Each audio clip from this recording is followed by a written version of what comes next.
Good evening, councillors. Andrew Fordyce, MBE, will take us into prayer.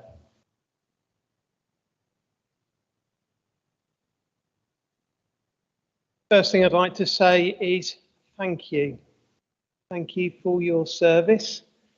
Sometimes we work hard and don't always get a thank you, so I did firstly say thank you. Very short thought before we go into prayer. I was walking into the HQ of 2 Para, and for the very first time, and I said to a soldier, "I like your Help for Heroes band." And he said, "Oh, my friend gave that to me when he was dying in my arms." And this rough, tough soldier burst into tears. Fortunately, I didn't dive into a conversation. I just stood there with him, and he cried, and then he shared, and then he went, "Thanks for that, Padre, I needed that." Stubbed out a cigarette and went into the HQ. And my first realization was, even though I'd said the wrong thing, by waiting and being present and listening, I actually helped that person. And that then guided me for the next 10 years. So I just want to encourage you, as well as saying thank you for your service, to listen and to be present to those you serve and to one another. I will shut up in a moment. One bit of guidance that St. Paul was given by the disciples, one bit of guidance. Remember the poor.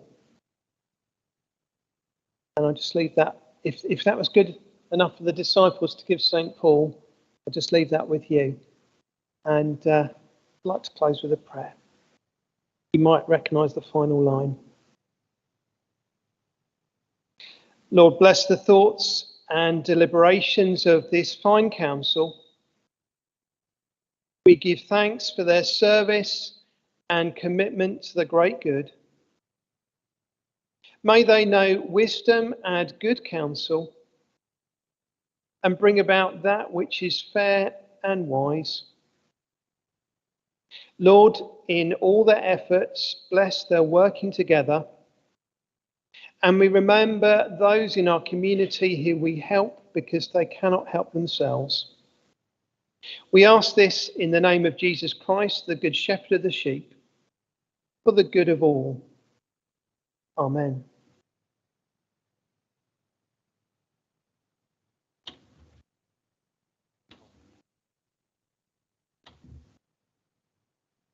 Please be seated.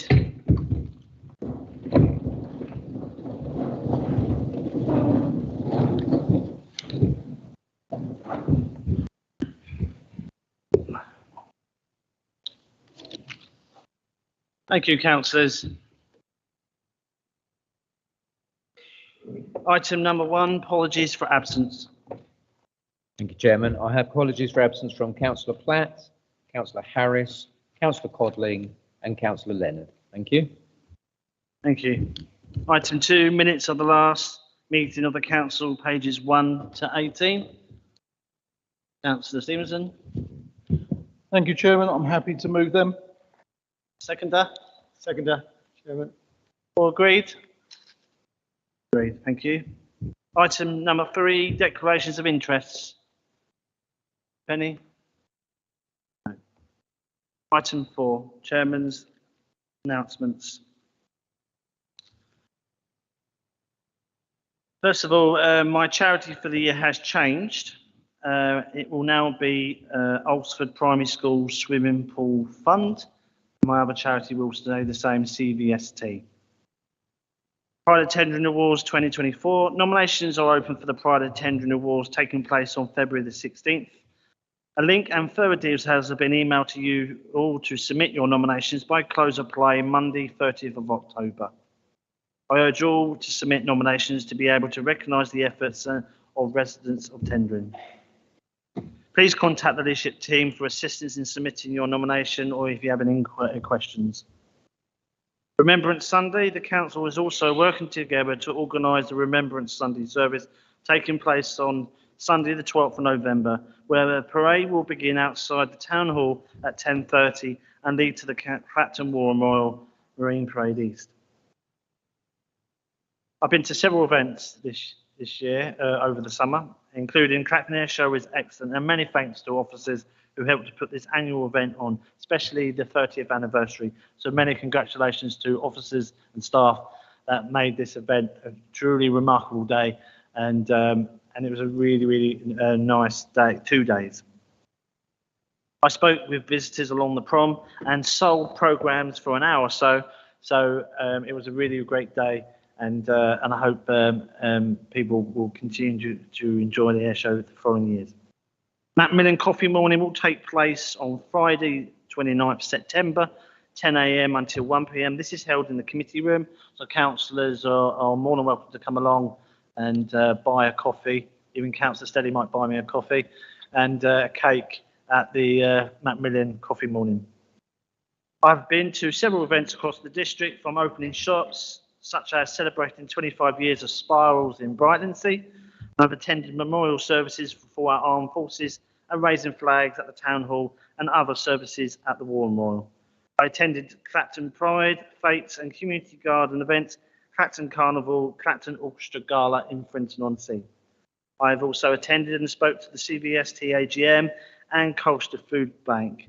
So thanks to them for inviting me to them. I also attended the Veterans Tea Dance with Councillor Casey, meeting veterans here in the Prince's Theatre.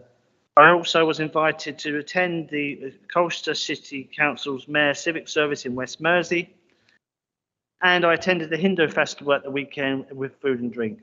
And finally, I attended the Community Day on Saturday at the Sunspot in Jaywick. I have to say it was a really good, well-attended event. So many congratulations to those people that organised the Sunspot event in Jaywick. Thank you. Item number 5, announcements by the Chief Exec, if any. I have none, Chairman. Thank you. Thank you. Item number 6, statements by Chairman, excuse me. Councillor Stevenson. Thank you, Chairman. I don't think the Chief Executive's been quite sincere with his comments. And working with the opposition, I'm going to hand over to Carla.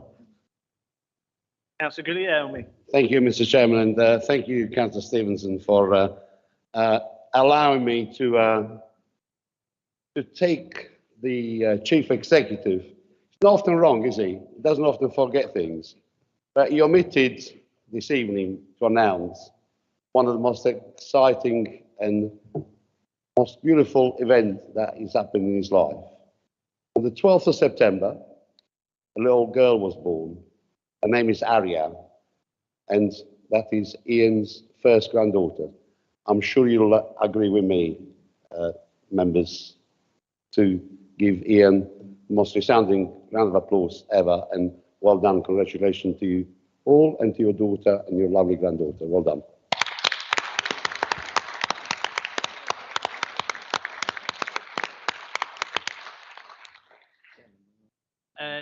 Yes, Ian, Chief Exec. Thank you very much indeed. Yes, that is probably the biggest announcement of my life, and I'd just like to say thank you, members, for that. I wasn't going to indulge. I did threaten to have pictures rolling on the back screen for the entire meeting, but I have resisted. But a genuine thank you very much indeed. I do appreciate it. Yes, so as Chairman and obviously Councillor Casey, congratulations for your first granddaughter. Item number 6, statements made by the Leader of the Council, Councillor Stevenson, if any. Thank you very much, Chairman. I've got some things going to be said by five and one of my members of Cabinet. So I think for this time, I'm just going to pass this one by. Thank you. Thank you. Item number 7, statements made by members of the Cabinet. Councillor Ivan Henderson. Thank you, Chairman. I'd like to rise and give a statement on the air show and also on tendering for growth, which will also include the fantastic facility in Jaywick in the Sunspot. In August, we staged the 30th Clacton Air Show, and to an estimated 250,000 visitors shared the experience with us. To celebrate, we had 16 flights on the programme, which we are told is the longest flying programme of any of the seaside air shows in the UK. Programme included the Red Arrows, the Battle of Britain Memorial Flight, and a whole host of other planes ranging from the historic to the fast to the aerobatic, and once again the twilight display on the Thursday evening were a real highlight.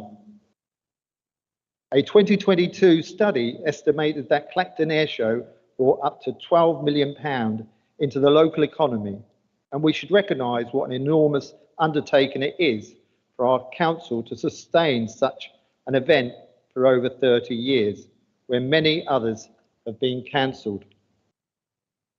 For the first time, we piloted a town centre trail to support local businesses and encourage more people to use local shops when visiting the area. This is something we will look to expand on and improve in future years.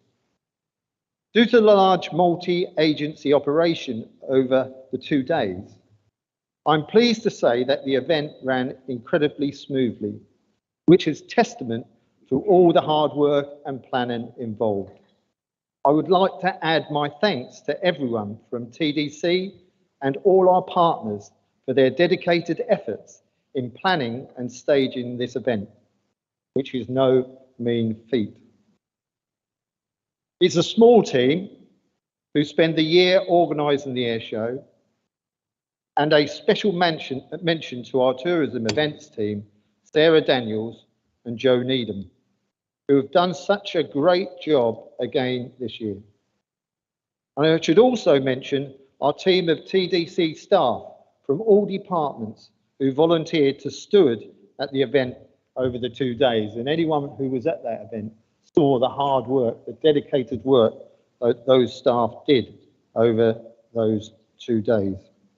Finally, I would like to say a huge thank you to our valued partners and emergency services colleagues who provide such a wonderful support for running the event in both the planning stages and over the 2 days, with a special mention to Essex Police for their input to the air show, as their professional support is really valued in ensuring our visitors' experience is a safe and well-organised event. Chairman. That's my first report. I don't know if you want me to carry on into the next one. Yes, Chair. Yes, Councillor. My second report is on Monday, we launched, as members will know, the Tendering for Growth business period of the 2 weeks. And we did it at the Sun Hotspot in Jaywick. For members will know, lots of members will know, especially the corporate scrutiny, we had a really good session last week on this. The Sunspot's a fantastic facility, which is providing accommodation for businesses, local businesses from the Tendring area. It has 24 units, 25 units actually. The 25th is our operations manager, which supports those businesses within that facility. We have 24 units. Of those 24 units, I'm pleased to say it's gone up from 8. It was only supposed to be 10% at first. It's gone up from 8 to 14 and now to 19 uptake, which is really, really good news. A mix of manufacturing, retail, and business and finance, which is really good. But it also offers a community for those businesses to come together and support each other. And I'm really pleased that Colby is there to continue to give business support to those businesses that have taken up that option. When they come together, they can actually use the lovely cafe, which has been opened by the owner of Seabreeze here in Clacton, Kevin, and he did a fantastic job on the launch day on Monday hosting that event. And it's also got, as the chairman well knows, a lovely landscape garden for our community to come and use during that time, as well as the cafe. And also parking for our tenants, and also electric charging facilities for them as well. So going ahead, I'm hopeful that we'll see those 24 units filled very shortly. It sounds like I've been sounding like a bit of an estate agent. When you're advertising these events, when you look at some of the facilities that some of those officers have got, I mean, the sea views and everything what goes with it. If I was sitting out there and I was wanting to actually take up an option, I would get in there quick before the whole 24 have gone. And then finally, Chair, as I'm speaking on tendering for growth, as I said, we had the first one on Monday. We had the second one today, which I attended, and was a really good attendance, which was the coastal tourism at the waterfront from Harwich, which was a spin-off from the Harwich Tourism Group, talking about tourism and how we can work together. And on Wednesday, the 27th of September, there'll be the Digital and Independent Retailers event, and that will take place at the Kingscliff Hotel at 10 a.m. till 12:30. And then week 2 begins with a Women in Business networking event on Monday, the 2nd of October at Clacton Leisure Centre from 10 a.m. until 12:30. On Tuesday, the 3rd of October, there'll be 3 events will take place. One at Harwich Arts Centre will host a creative and culture event from 10 till 12:30. The next will be at the Kingscliff in Holland-on-Sea, and this will host 2 informal events focusing on inclusive employment, starting with the Military Employer Recognition Scheme. And that will go on from 10 till 12. And then there will be the Disability Confident from 12 till 4. And following that, there'll be a Freeport East Industry and Innovative UK Edge Perspective event on Wednesday, the 4th of October at Wicks Village Hall from 10 till 12:30. And then finally, to wrap it all up, on the 5th, and everyone will know, we've got the Tendering for Growth Business Awards, which I'm really looking forward to attending. All of these things, when you look at the JWIC Sunspot, and all of these Tendering for Growth events, I keep saying it, and I've said it again today. Sometimes this council acts as a leader, communities in leadership. Sometimes we act as a facilitator. We certainly act as partners, and we can do the right thing and show examples when we get the right investment. Thank you very much, Chairman. Thank you. Questions, Councillor Culver. You remain seated, Councillor Culver. Thank you very much, Chair. May I take the portfolio holder back to his first statement on the Clacton Air Show? And whilst I know that officers are often very reluctant to be put in the spotlight, may I ask him if he would like to expand on the role of Mike Carron during the air show? Councillor Henderson. Certainly, Chairman. That was a footnote on my speech, which I just missed. I should have mentioned that Mike Carron has been leading the team and working on the air show for the last 11 years. And Mike's actually going to hand over the reins to that and take a step back. He tells me he'll certainly still be in there supporting the event in the years to come. And I just thought members might want to show their appreciation to Mike for those 11 years of commitment and seen an example of how much has been achieved during those 11 years and how that air show has grown to one of the biggest air shows in the country. Chairman, thank you. Thank you. Any more questions? Item number 8, petition to council, report with Chief Exec A1, e-petition to council waste management, pages 19 to 20. Councillor Stevenson. Thank you very much, Chairman. This one falls to me. Can I just thank the petitioners and take the report as received and noted, please? Thank you. Been moved by. Can I second that? And it's been seconded by Councillor Bush. All agreed? Agreed. Item number 9, petition to council report the chief exec A2.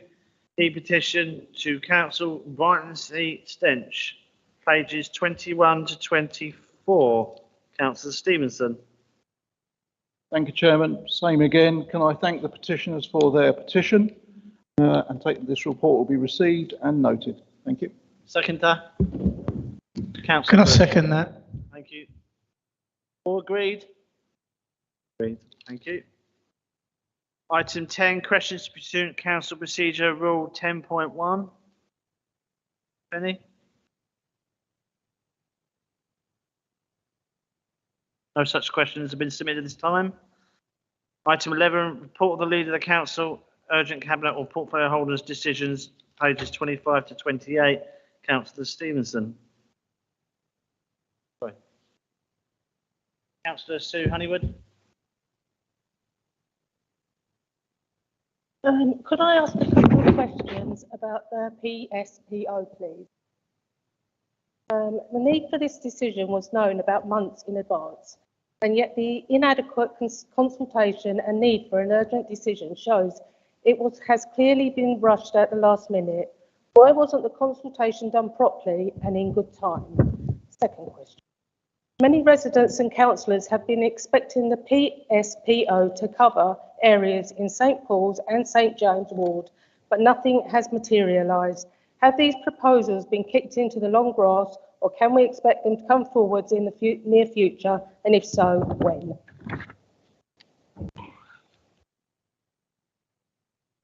Thank you, Councillor Sue Honeywood. Councillor Stevenson.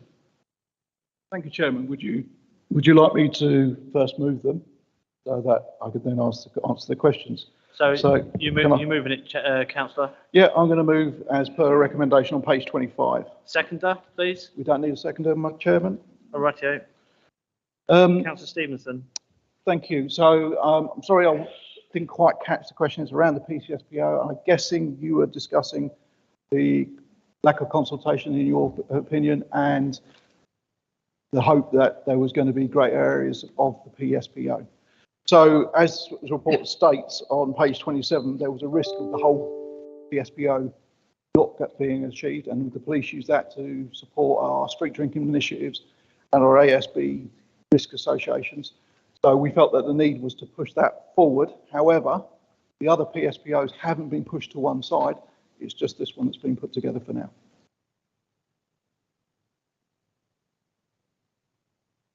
Thank you.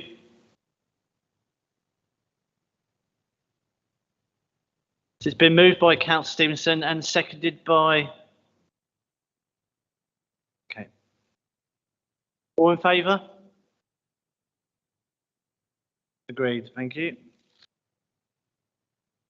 Item number 12, minutes of committees, pages 29 to 80. Councillor Stevenson. Thank you, Chairman. As is standard with this item, I plan to move these en bloc. All agreed? Councillor Guglielmi. Chairman, I have a question for the chairman of the audit committee, as soon as I find it.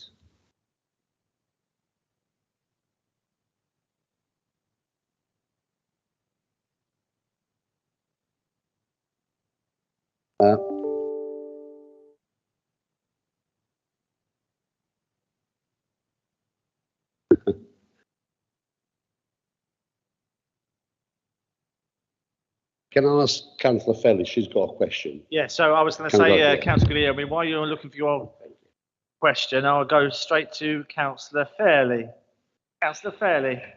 Thank you, Chairman. Can I ask who's you're addressing it to? What? I'd like to address my question to the Chairman of the Audit Committee. Okay, go ahead, Councillor Fairley. Okay, given the national picture for external audit delays, as well as the increasing level of bankruptcies and financial instability being seen within local authorities, even though our minutes are recorded, it is my view that our written minutes should reflect discussions in a greater level of detail. I have raised this concern. As BDOs seem to have continually broken agreed dates due to their other workload and workforce issues, would the Audit Committee Chairman agree that it's important for all members and the public to be reassured that the committee members have been very robust in asking questions to clarify the reasons behind unresolved issues and question performance, and that it's important for our residents to know this and be reassured of this council's stable position. Would the chairman of the committee please give her assurance that this will be discussed and rectified at our next meeting in October? Thank you, Councillor Fairley. Before I was going to go to Councillor Guglielmi for the second question, and then Councillor Sudra can then answer both. Okay, Councillor Guglielmi. Yes, thank you, Chairman. Yes, as Chairman of the Audit Committee, I'm sure that she'll be aware that two members of the committee from my group have raised questions, as we just heard, with officers on the contents of the published draft minutes.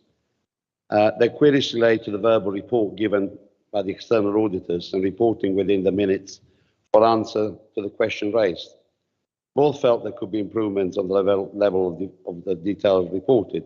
These matters will obviously be raised as per the normal procedure at the next Audit Committee meeting on the 5th of October, when they will be on the agenda for approval. However, as the minutes come before us this evening on our full council agenda, and for the benefits of all the members who were not present, as well as the benefit of the public, we should be kind enough to offer a brief overview of the outstanding issues that came forward from BDO's verbal report on the committee position on outstanding matters. Thank you, Mr. Chairman. Thank you, Councillor Guglielmi. Councillor Sudra. Thank you, Chairman. Yes, thank you for your questions. There are two main issues outstanding that I am aware of, and they relate to the floor area of the council's buildings for valuation purposes, along with evidence to support the valuation of coastal defence assets. Sorry about that. Classified as infrastructure assets. As discussed at the Audit Committee back in July, officers have confirmed that they have provided the external auditor with as much information as possible, including the latest valuation information and floor areas of its buildings. I understand that the auditor is now considering their response to the floor area issue, along with reviewing the evidence that the council has provided to support the valuation of its coastal defence assets, which included a letter from a suitably qualified external expert supporting the assumption made by Richard and his team. The external auditor mentioned about having to review the experience and expertise of this external expert, and they were asked by the committee what their expectations were in this regard. They were not able to answer this question on the day, and to date no response has been received. The committee have therefore asked the external auditor for a further update on these outstanding matters at its next meeting on the 5th of October. And to answer Councillor Fairley's question as well, yes, I will consider what you were talking about. Thank you. Thank you, Councillor Sudra. Councillor Stevenson, you've moved the minutes of the committees. All agreed? Agreed. Thank you. Item 13, motions to council, if any. And there are none. Item 14, recommendations from Cabinet. There are none. Item 15, report submitted to Council by Overview and Scrutiny Committee. At this stage, there are none at this time. Item 16, report the Chief Exec, A4, membership of the committees, 81 to 82. Mr. Davidson. Thank you, Chairman. As per your agenda on pages 81 and 82. Thank you. Thank you. Item 17, report of the Deputy Chief Exec and Monitoring Officer, A5, external audit delays that caused delay to the publication of certified accounts for 2022-23, pages 83 to 92. Mrs. Davis, Councillor Stevenson. Thank you, Chairman. This is a report issued under Section 5 of the Local Government and Housing Act of 1989 to inform members that Tenerife District Council, for reasons beyond its control, failed to publish its certified draft accounts for the 22-23 financial year by the statutory deadline of the 1st of June 2023. Council is required by law to consider the report and decide what action, if any, is taken in response, and so move it. And seconder? I was going to get the seconder. Oh, Yes. oh sorry, Councillor Guglielmi. Chairman, yes, I'm very happy to second that. And also welcome the publication of the 22-23 accounts. Having worked for a considerable time with the finance team, I would absolutely endorse recommendation D. Oh, yes, They've been pulled from pillar to post in a way that it really shouldn't never been the case. They performed admirably, given the huge problems created by the external auditors and the way in which they have dealt with all the issues of not having been able to have the council's accounts finalised. This must have been a huge amount of pressure on the team. So I really do commend that recommendation. However, as I stated at the last cabinet meeting, it is deplorable that we still do not have the accounts for 2021 and 21-22. Section 151 officer has most certainly reassured everyone that the financial well-being of this council, it's very healthy and very stable. I think we were all aware of that, but nevertheless, it might not look like it to someone looking on from outside. We are not the only authority in the same situation. There are many, many other people there that are the same as us. And for anyone reading the report from the monitoring officer, section 5, who has been duty bound to issue this report, the wording that it contains would sound quite worrying to anyone that is not familiar with the language used in this type of report. It talks about instability, it talks about some, quite worrying statements there, but nevertheless, it has been issued, had to be done, and we are where we are. And it's important to stress that our officers have done all they could to address this sorry state of affairs, including the previous chairman of the audit committee, which he was very tenacious into trying to resolve it, and it's been very, very difficult for everyone. It's a crying shame that we cannot withhold payment, Mr. Chairman, to the external auditor, as we cannot be seen to act unreasonably. Well, I think the external auditors have acted more than unreasonably and quite deplorable. But I would like to thank monitoring officer as well for all the work she's put into that. And as I said, I'm very happy to second that, draw the line, and let's hope that 2021 and 21-22 are very soon finalised. I failed to understand, though, Chairman, what is there to find out in the time that the country was engulfed in COVID, and there was very little happening. And that still is a mystery to me, but maybe the truth will come out along the line. Thank you. Thank you, Councillor Guglielmi. So it's been moved by Councillor Stevenson and seconded by Councillor Guglielmi. All in favour? Agreed. Thank you. Sorry, any against? None against. Thank you. Question 18, questions pursuant to Council Procedure Rule 11.2, pages 93 to 94.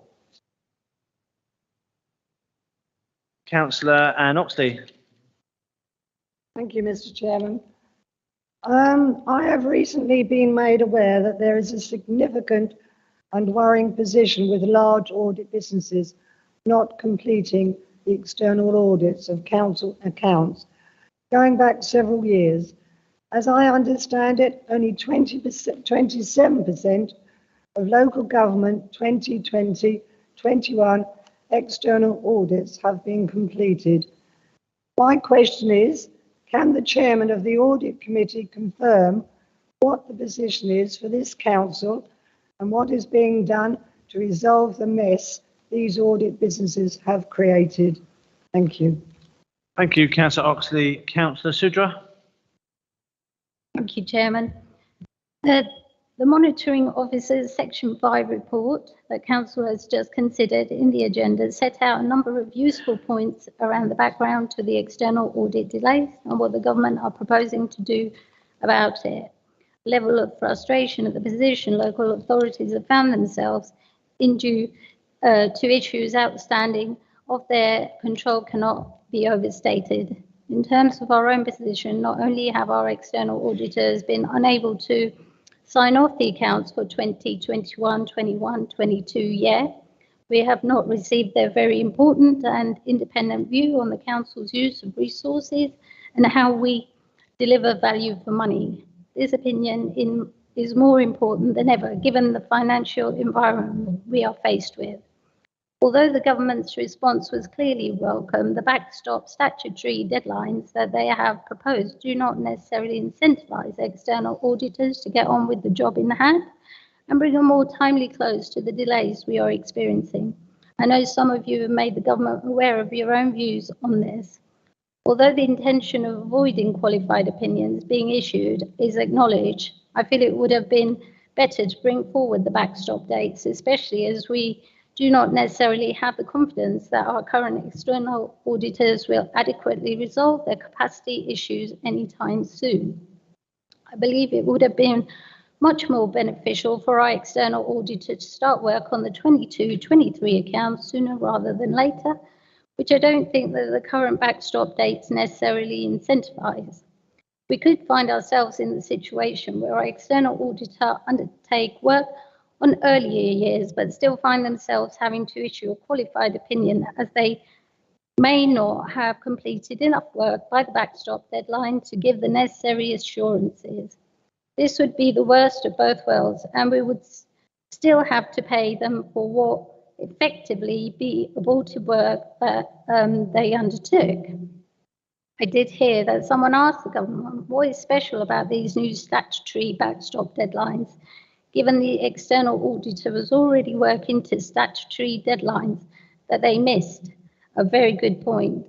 I understand that the Financial Reporting Council will be issuing guidance to ensure auditors meet these new statutory deadlines and that they will also explore the use of enforcement powers. The FRC will also be using its broader supervisory role to ensure commitment from audit firms to implement the policy measures and the steps that are being taken to meet timetables for concluding historical audits. If you have watched the live recording of our audit committee meeting in July, then I would hope you would agree that our external auditor was robustly challenged by members on the ongoing audit delays. The audit committee will be making further inquiries with our external auditor. We'll be asking them to update the committee in light of the government's response to the ongoing delays, along with their own plans to fully meet these new requirements, which hopefully see them focus on the 22-23 statement of accounts as soon as possible. I hope that the commitments made by the government and the Financial Reporting Council not only help us successfully deal with the current backlog of audits, but also get us back on a more timely reporting cycle in the longer term. Thank you. Thank you, Councillor Tudor.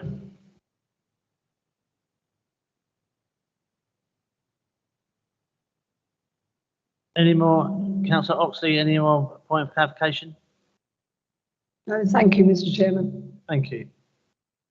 Item 19, urgent matters to debate. I have not been informed of any. Item 20, exclusion of the press and public. Mr. Chairman, if it's pleasing the council, I'm quite happy to move this one as is. Seconder? Councillor Henderson. I'm pleased to second it. Seconded by Councillor Chapman. All agreed? Agreed.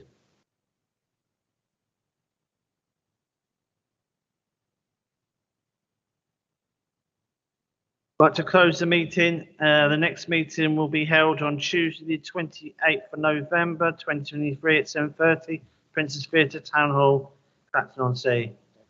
Thank you very much.